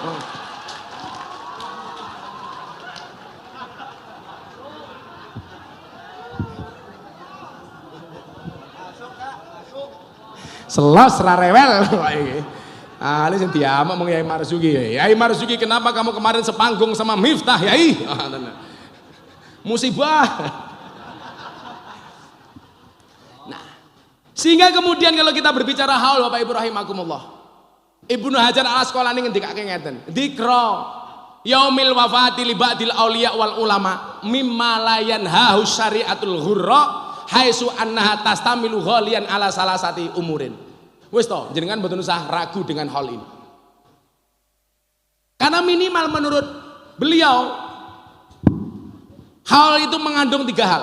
Minha ziyaratul kubur wa tasadduqu bil ma'akili wal masyarib wa kilahuma ghairu manhiyin anhu. Karena di dalam hal itu ada ziarah kubur, ada sedekah makanan dan minuman. Ayo, ibu-ibu lah mengeti mbae sedo, lah iso panganane sing api-api. Karena pahalanya itu untuk mbahmu. Ja'a rajulun ila Nabi sallallahu alaihi wasallam faqala inna ummi qad matat afa yang fa'wa ing tasaddaqtu anha qala na'am. Niku jelas angsal. Mila nyuwun sewu, lah ngundang hal, lah iso panganane sing api-api. Bila perlu beleke sapi. Kemudian apa? Wa minha qiraatul Quran. Di dalamnya ada bacaan Quran wal wa'dudin, wal wa'dudini. Di dalamnya ada nasihat-nasihat keagamaan. Mila ana ngaji-ngaji ngoten iki. Mila kula niku mboten sepakat, Mbah. Manggil kiai ngaji di panggung dengan bahasa tausiah. Tausiah itu awal mula yang mencetuskan, yang mempopulerkan kanca-kanca PKS. Lah wong NU niku mau ido hasanah. Terus maknane ngeten niku. Maknane pripun, Mbah? Tiang niku lek badhe mati paring wasiat. Aja ngene ya aja ngene. Bahasa Arabe paring wasiat iku wassa yuwasi tausiah. Jadi lek ceramah monggo jenengan paring tausiah. Iki arep mati kon dawuh. Mila kula mboten setuju. Wassa yuwasi tausiah. Lagi lanjenengan acara selanjutnya tausiah dumateng ngarsanipun panjenengan Nyai Marzuki kuwi padha karo jenengan nyepetke Pak Kiai mati. Nggih mboten bareng, Pak. Mila sing bener ud'u ila sabili rabbika bil hikmah wal mau'izatil hasanah. Acara selanjutnya mawaid dari para masyayikh itu baru bener. Aja melu-melu tausiah nih. Kan kula nanti matur tuh, Pak. Kita itu menjaga kearifan NU tapi kita banyak meninggalkan kearifan NU. Bahkan tradisi NU hilang kita tidak ngerti, Pak. Contoh, ngaji ning masjid sore cara mbambahe dhewe mbiyen niku namine madrasah diniyah. Saniki ngakune NU diganti TPA. Kuwi ketemu pirang perkara. TPA niku sing gawe Muhammadiyah sing gedhekke PKS. Loh, estu niku, Pak. Kita punya madrasah diniyah Madin. Mila mbah kula mbiyen mulai sekolah le kono mangkat ning diniyah. Bukan TPA. Lucu menen apa? Ngakune NU sing dinggo kitabe Muhammadiyah. Itu berarti kemenangan Muhammadiyah. Iqra. Niku gaweane Kiai As'ad Humam Kota Gede. Lah zaman cilian kula mbiyen mboten Iqra, Pak, turutan. Ayo, nggih napa mboten? Juz amma. Zaman biyen niku. Apa hebatnya turutan dibandingkan yang lain? Sebelum mengeja, turutan dituntut untuk melafalkan huruf secara benar.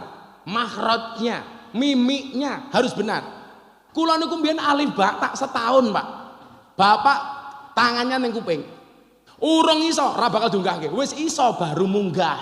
Alif fathah a, alif kasroh i, alif doma u, a i u, tak fathah ta, hak domahu, kaf domaku, tahuku.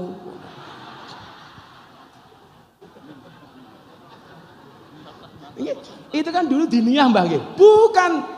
Bukan TPA, bukan Iqra. Itu hebatnya Muhammadiyah menjajah NU, Pak. Lanjenengan ngaku NU, pertahankan turutan dan juz amma. Saya gue serang ngerti Kiai. Anakum ainakum inakum aunakum unakum banakum bainakum binakum baunakum bunakum. Wis ra ono, Pak. Lah kowe ngaku NU kelangan NU ra krasa kok kemalingane ra krasa lho awake dhewe niku.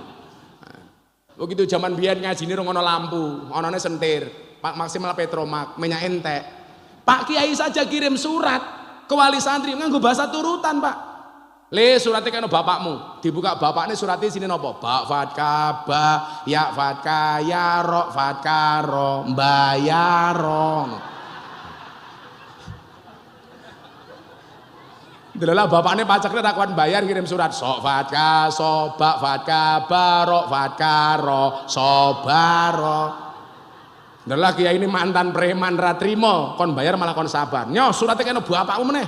Dibuka bapaknya suratnya sini nopo mim fatkah ma tak fatkah ta mim domamu.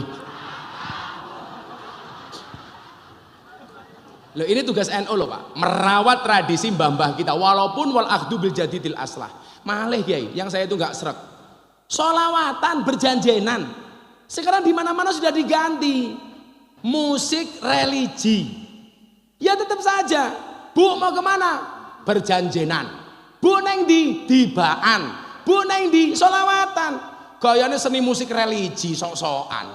Sing bener ki berjanjenan. Amtirillahumma qabrul karim biarfing sadiyim min salati wa taslim.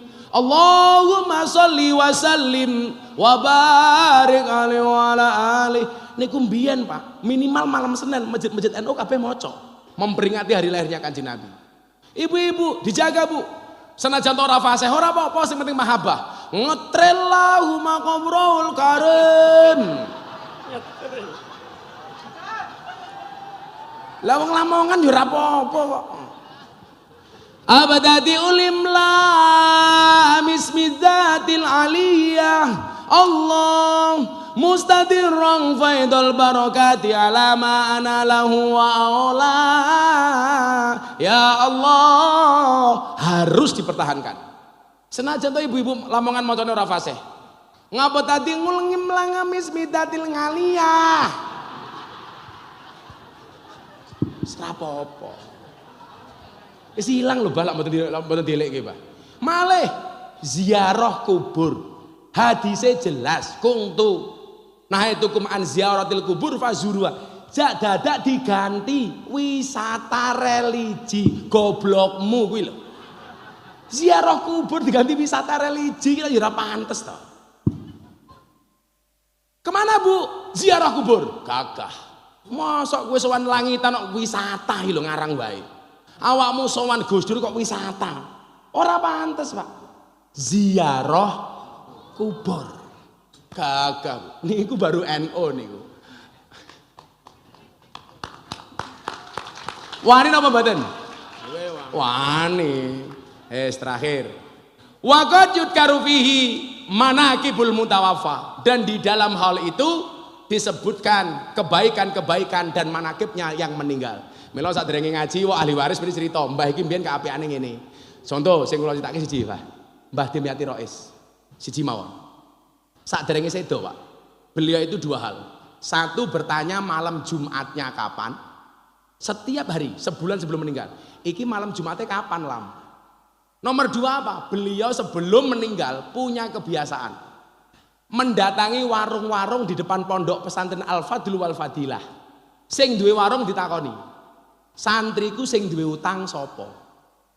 Semua santri yang berhutang kali Mbah Dimyati niku dibayar, Pak. Masya Allah. Kalau merinding nih. Warung beberapa, Mbak Yu, santriku diutang apa ora? Gadah Kiai, niki bla bla bla bla bla. Pun di kelas kemawon Kiai, sing nanggung kula, ora sing bayari aku. Niku Mbah Dimyati Rais. Jadi sebelum beliau meninggal, hutang-hutang warung santri sedanten dibayari kalih Mbah Dim. Kula niku rada iso cerita kathah.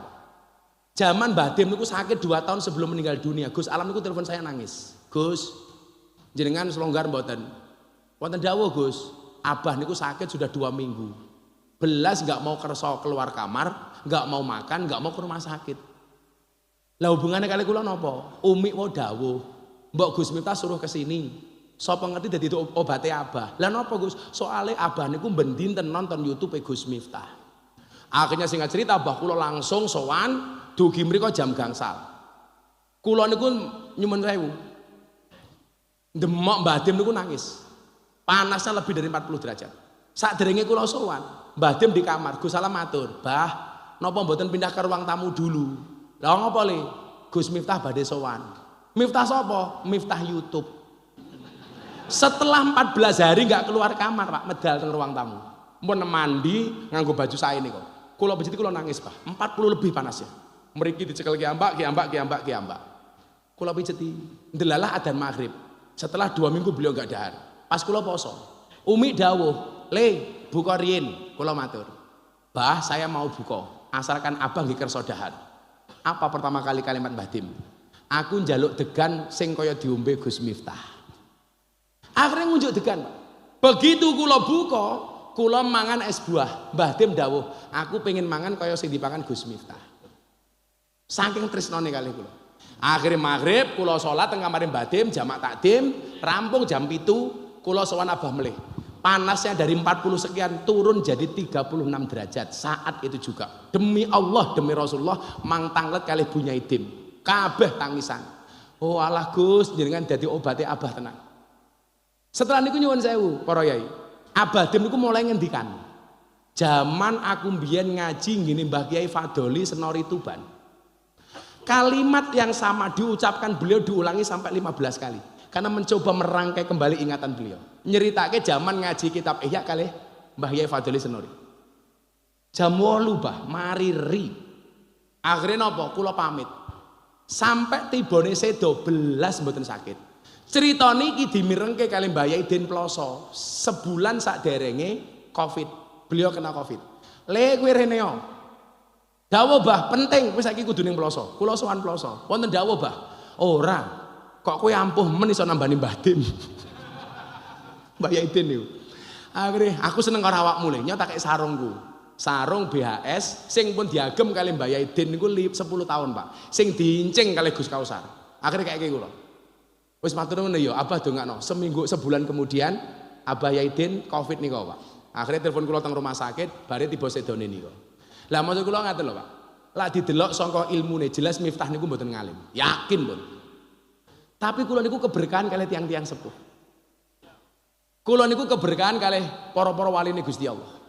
Mila sing kula suwun siji, acara-acara sing model ngoten niki jenengan tekuni tenang. Ana hal ora usah mikir sapa sing ngaji, mang parane golek berkah Sohibul Hal. Yakin insyaallah uripe wong NU bakal temoto. Amin Allahumma amin. Alhamdulillah sampun jam 5:30 nggih. Kula ajeng buka teng Surabaya, soalnya jam 7 kula enten acara BTV teng Plaza Mall Surabaya. Matur nuwun Mbah Yai Marzuki kula pun didhawuhi keng dongeng sing ana manfaate niki nggih. Minimal lah, senajan to mboten manfaate kula nyebut jeneng Prabowo bola bali lah. Walafu minkum. Assalamualaikum warahmatullahi wabarakatuh. Warahmatullahi wabarakatuh. Nyuwun sabar saantawis Ibu Bapak ngapunten dereng kita dongani. Nyuwun sabar saantawis nggih. Nggih. Matur sembah kagem beliau Gus Miftah ingkang sampun paring mauidhatul hasanah kathah sanget kang sampun dipun aturaken mugi-mugi dados ilmu ingkang manfaat kangge kita sedaya. Urutan iki betul-betul engko nek akan buyar bareng. Urutan sing tengah dhisik. Nggih. Nggih, mangke saantawis Ibu sabar kita donga majelis akhir majelis menika kita ndonga riyin. Hadirin wal hadirat ingkang kula hormati, mestinipun saat menika Bapak Bupati rawuh ing majelis kita menika namung dipun wakili kalian panjenenganipun Wakil Bupati Bapak Kiai Haji Abdul Rauf.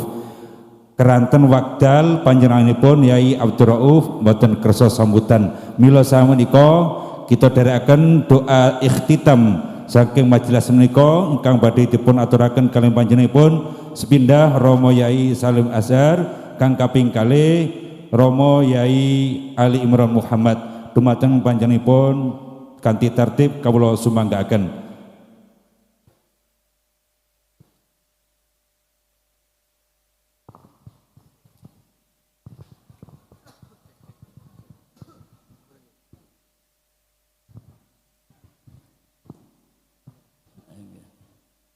Al-Fatihah. Alhamdulillah masyaallah.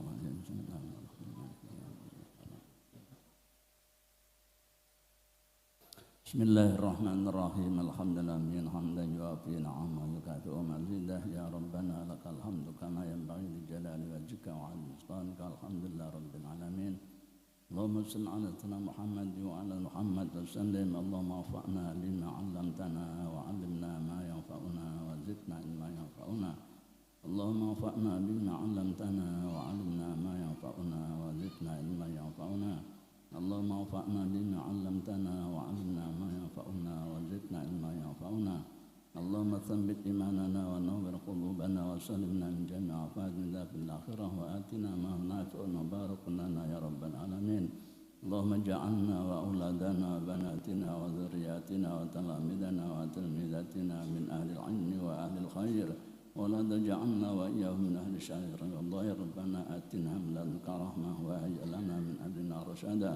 اللهم اغفر لنا ولإخواننا الذين سبقونا بالإيمان ولا تجعل في قلوبنا غلا للذين آمنوا ربنا إنك رؤوف رحيم. اللهم اغفر لنا ذنوبنا وذنوب آبائنا وأمهاتنا وأجدادنا وجداتنا ومشايخنا وتلاميذنا ربنا آتنا في الدنيا حسنة وفي الآخرة حسنة وقنا عذاب النار وصلى الله على سيدنا محمد وعلى آله وصحبه أجمعين والحمد لله رب العالمين. الفاتحة.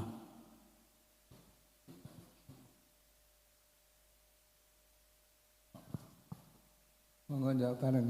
Rabbi famfa'na bi barakati wa dinal husna bi hurmatihim wa amitna fi tariqatihim wa mu'afatim minal fitani rabbi fam bi barakatihim wa dinal husna bi hurmati wa amitna fi tariqatihim wa mu'afatim minal fitani rabbi famfa bi barakatihim wa dinal husna bi hurmati amitna fi tariqatihim wa mu'afatim minal Fatihah.